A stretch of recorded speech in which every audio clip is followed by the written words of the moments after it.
Hey everyone, so it's been a while since I've done an update here. I think the last one I did was about my first chemo, and so I wanted to do another video because I've had some things that have come up that I wanted to share with you all. And if you are on your own journey, your own health journey, or caring for someone who is, then I thought it would be helpful to be fully transparent about some of the things that I'm contending with in case it's helpful for you.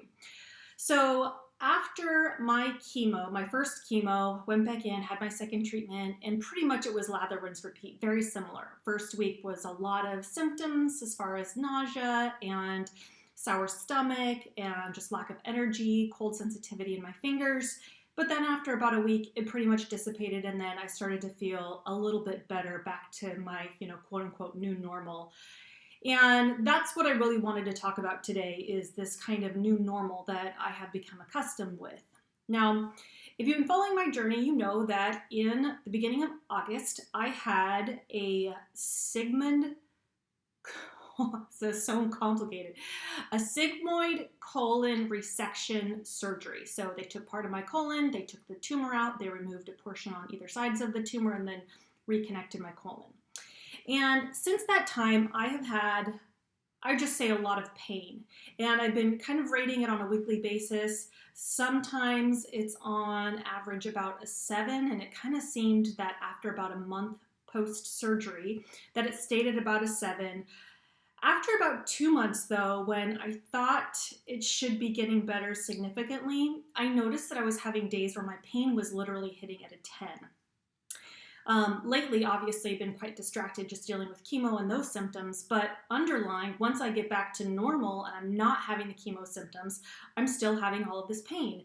And so I've continued to return to my oncologist and just let him know that I'm really in a lot of pain. I had followed up with my surgeon about 6 weeks post-op and explained to him in significant detail the times I was having pain, the level of pain that I was experiencing, what my symptoms were. And his response to me was to offer me more pain medicine and tell me to take Metamucil.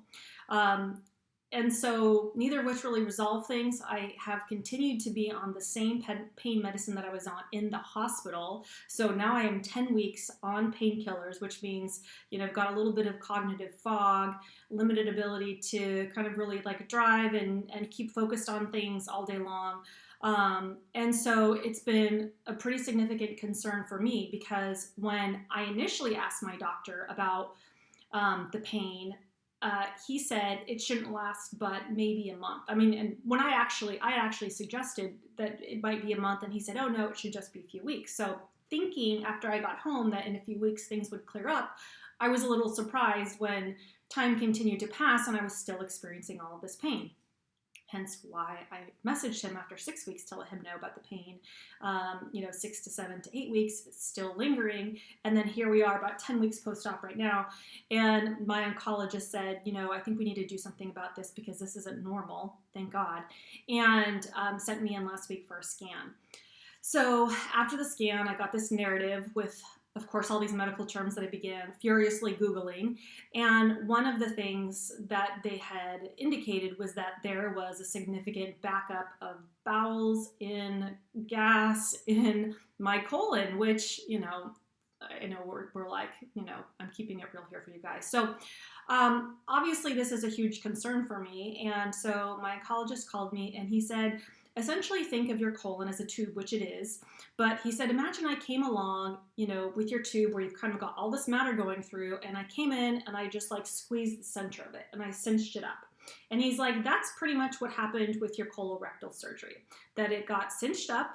And so the component above your rectum that would typically, where you would typically kind of have a gradual, kind of like a gradual reduction of tissue to have this kind of comfortable transition, I don't have. So essentially I have my colon and then I've got my tiny little cute rectum. I don't really know a pretty way to say it other than that. And so he said there are a couple different options for remedying this, because obviously it's not something we want to continue to have going on. This is a side effect of the surgery, in my thought, being done incorrectly, but I really don't have all of the facts together right now, so I'm just kind of making assumptions on that. but it would seem that if they said you're supposed to heal after a few weeks, and here we are, now more than 10 weeks post-op, something's gone wrong. But there are a couple potential remedies. One is obviously surgery, which is not my favorite. So I'm really hoping that when they come back with that recommendation, that it's not surgical.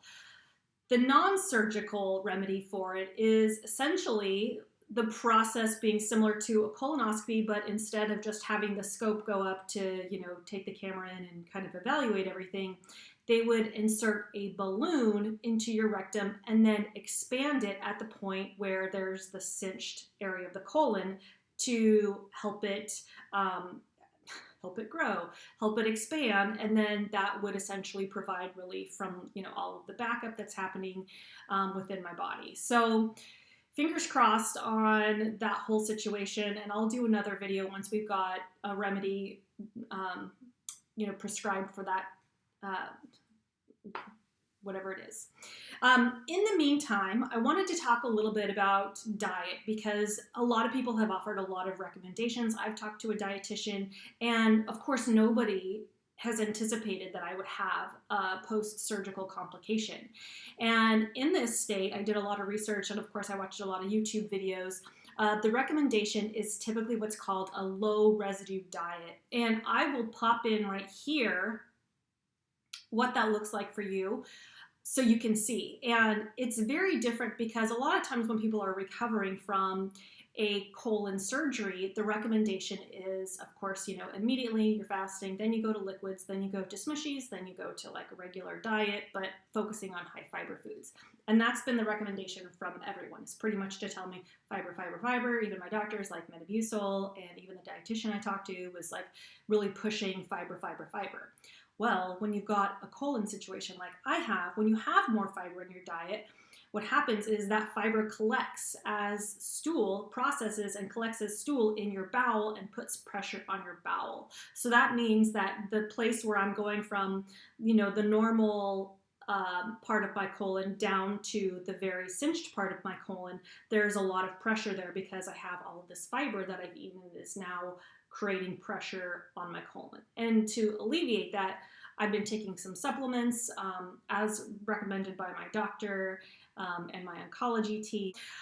I did this video because, one, I kind of wanted to just give you all an update with where I'm at on things, but I also really wanted to encourage you that if you are in a journey, if you are in a health journey, if you are supporting someone in a health journey and you're not getting answers and you're not making progress and something intuitively seems wrong to you, to please do not wait. Please reach out to your providers, be that annoying patient, bang down their doors, bang the tambourine, whatever you have to do to get the attention that you need. Because I really feel like if I hadn't been persistent in telling my oncologist about this ongoing pain and, quite honestly, like annoying the hell out of my husband because I complain about it all the time, that this wouldn't have come up in our meeting with the oncologist, and he wouldn't have been insistent on having some additional testing done. So remember, you are your best own healthcare advocate, and if you feel like there's something wrong and your doctor won't do anything about it, then definitely get a second opinion, because you've only got one life and you've got to live your best life, and if you know something's off, then you got to get it checked out. So hope you are all having a great day and that you enjoyed this video. If you do, all 18 subscribers, thank you for being here. Please please subscribe if you want to continue to follow along with my content. Hope you're all having a great day, and I'll talk to you later. Bye.